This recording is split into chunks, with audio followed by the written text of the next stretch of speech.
tous, on se retrouve aujourd'hui pour un condensé d'actualité qui nous a interpellés au cours de ces dernières semaines. Dans ce premier numéro, on va parler de deux Kickstarter avec deux jeux, Return to Dark Tower et It's a Wonderful World. De l'édition en français de God Tier et du changement de distributeur pour un éditeur français, Old Chap. Mais également de la sortie d'une nouvelle extension pour Magic, Terros, Par-delà la mort. Et des As d'or 2020. On commence tout de suite avec le début de la campagne Kickstarter pour Return to the Dark Tower. Il s'agit d'un remake de Dark Tower, un vieux jeu sorti en 1981. Et pour cette nouvelle version, Restoration Games a fait appel à Rob Devio et Isaac Childress, rien que ça. L'un s'est fait connaître en créant Pandemic Legacy, et plus généralement le style de jeu Legacy, c'est-à-dire les jeux qui évoluent avec le temps. Un peu comme dans un jeu vidéo, au fil des parties vous allez débloquer des éléments, souvent en ouvrant des paquets scellés. Isaac Childress, c'est juste le créateur du mastodonte Gloomhaven, le jeu Legacy, qui ne cesse de faire parler de lui depuis bientôt 2 ans.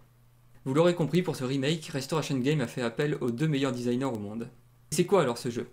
Eh bien, comme beaucoup de jeux Legacy, c'est un jeu en coopération pour 1 à 4 joueurs. Ensemble, vous allez compléter des quêtes, terrasser des hordes d'ennemis, construire et protéger des bâtiments et rassembler une puissante armée pour l'ultime défi. Éradiquer la menace qui se terre au sommet de l'immense tour Sambre qui trône au centre du plateau. Cette tour est d'ailleurs un concentré de technologie. Constituée de chambres tournantes, de lumière et d'effets sonores bien flippants, ce qui va augmenter grandement l'immersion dans le jeu. Et dernière chose à propos de cette tour, elle est contrôlée via le Bluetooth par une appli sur votre mobile. Cette appli va agir comme un véritable maître du jeu. En fonction de vos actions et suivant vos quêtes, la tour va agir et réagir différemment. Si le jeu vous intéresse, je vous conseille d'aller faire un tour sur la page du Kickstarter pour en apprendre plus. Pour ma part, je vais suivre cette campagne attentivement et prier pour qu'une version française voie le jour. On continue avec It's a Wonderful World. C'est le jeu qui a marqué cette fin d'année et ce début d'année. Mais qu'est-ce que c'est ? C'est un jeu qui a été créé par Frédéric Guérard et illustré par Anthony Wolf. C'est un jeu de 1 à 5 joueurs pour une moyenne de 45 minutes. Il a été coédité par Ori Games et la boîte de jeu. Dans ce jeu, vous allez incarner des leaders charismatiques d'un empire qu'il va falloir développer afin d'être le plus fort. Il a été financé lors d'une campagne de financement participatif et il est maintenant disponible en boutique. Le 28 janvier, ils ouvrent la campagne Kickstarter pour la 3e extension du jeu qui s'appelle Ascension. Dans ce Kickstarter, vous pourrez commander l'extension si vous avez déjà le jeu, ou bien vous pourrez commander l'ensemble du jeu, c'est-à-dire le jeu de base et les 3 extensions pour une valeur de 89 €.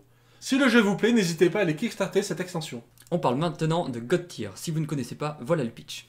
Les dieux sont morts, abandonnés par leurs fidèles et dévorés par le désespoir. Ils se sont brisés en milliers de fragments baptisés l'âme divine.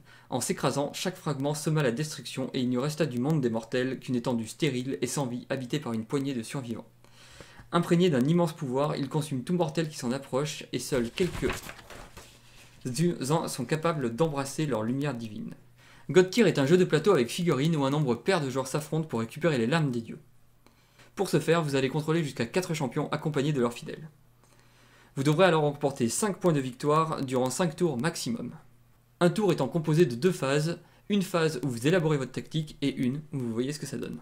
Simple donc. Trop simple ? Non. Chacun des 4 champions et leurs fidèles possèdent des pouvoirs spécifiques et des bonus en fonction de leur classe. Ajoutez à cela la possibilité de combiner vos champions et leurs fidèles comme vous le voulez et cela vous donne une idée de la richesse du jeu. Des règles simples et des possibilités de gameplay énormes, tout ça avec des figurines super chouettes. Distribué par Légion Distribution, ce jeu est disponible en précommande et sortira en français en février. Ils seront d'ailleurs présents à Cannes et moi c'est sûr, j'irai y jouer. On poursuit avec Old Chap Games. Old Chap est une maison d'édition de jeux de société basée sur Toulouse. C'est l'éditeur de Panic Island, Gobit et Fiesta de los Muertos et Parodin. Pourquoi on parle d'Old Chap ? Pour 2 raisons. La première, c'est un changement important dans la distribution de leurs jeux.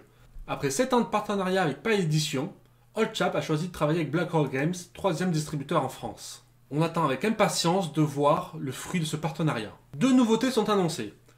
Du côté des jeux solitaires, il va y avoir la suite de Parodin, qui va s'appeler Les Pierres de Cobas.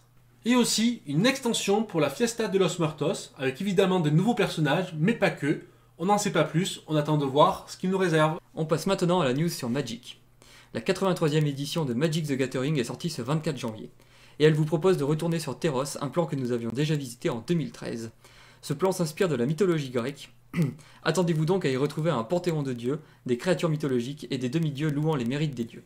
Niveau histoire, et pour faire simple, jusqu'à présent les êtres qui mouraient restaient morts. Mais l'extension s'appelle Par-delà la mort. Depuis peu, des brèches entre le monde des morts et le monde des vivants s'ouvrent un peu partout sur Terros, vous laissant deviner la nouvelle mécanique du set, Échappée. Cette mécanique offre une chance aux morts de revenir à la vie. Simplement, une carte avec échappée, ou escape en anglais, peut être lancée depuis votre cimetière pour un coût en mana et un nombre de cartes à exiler depuis votre cimetière. Et globalement, les morts reviennent à la vie avec quelques bonus. Les autres mécaniques qui reviennent avec ce set sont la dévotion, le mot-clé constellation et les sagas. Et enfin, les As d'Or. Il y a un événement que tous les amoureux du jeu attendent impatiemment. C'est le Festival international du jeu qui aura lieu à Cannes du 18 au 22 février. Durant ce festival, il y a les Oscars du jeu qui sont décernés. Ce sont les As d'Or que tous les professionnels attendent avec impatience. Il y a 12 jeux sélectionnés, 4 dans chaque catégorie. La sélection est enfin faite, elle sera dévoilée le 28 janvier prochain. On a vraiment hâte de découvrir cette sélection. En attendant, quels sont vos pronostics? N'hésitez pas à les écrire dans les commentaires. Voilà, c'est fini pour cette première vidéo d'actualité, j'espère qu'elle vous aura plu. N'hésitez pas à commenter, liker, partager et vous abonner si ce n'est pas déjà fait, on compte sur vous. Bonne journée, à plus.